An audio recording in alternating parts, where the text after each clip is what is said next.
درانو کتونکو السلام علیکم. زه محمد سلمان همدرد د حق غږ پښتو چینل خبري لنډیز کې ستاسو قربا اوس تاسو پام را اړوم د مهمو خبرونو لنډیز. د افغان حکومت او طالبانو مذاکراتي پلاو تر اوږده ځنډ وروسته په دوحه کې سره لیدلي.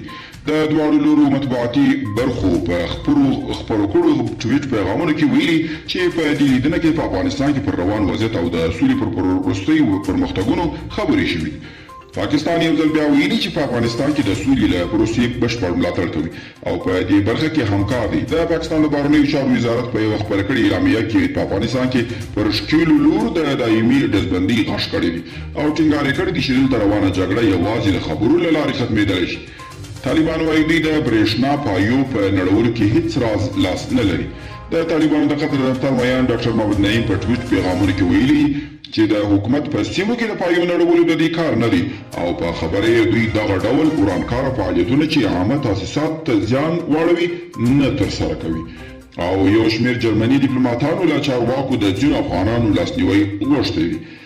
د جرمني یو شمېر ډیپلوماتانو، پوځي افسرانو او پوهانو له خپلو چارواکو د هغو افغانانو لاسنیوی غوښتی چې په جرمنیانو سره په افغانستان کې کار کړی دی.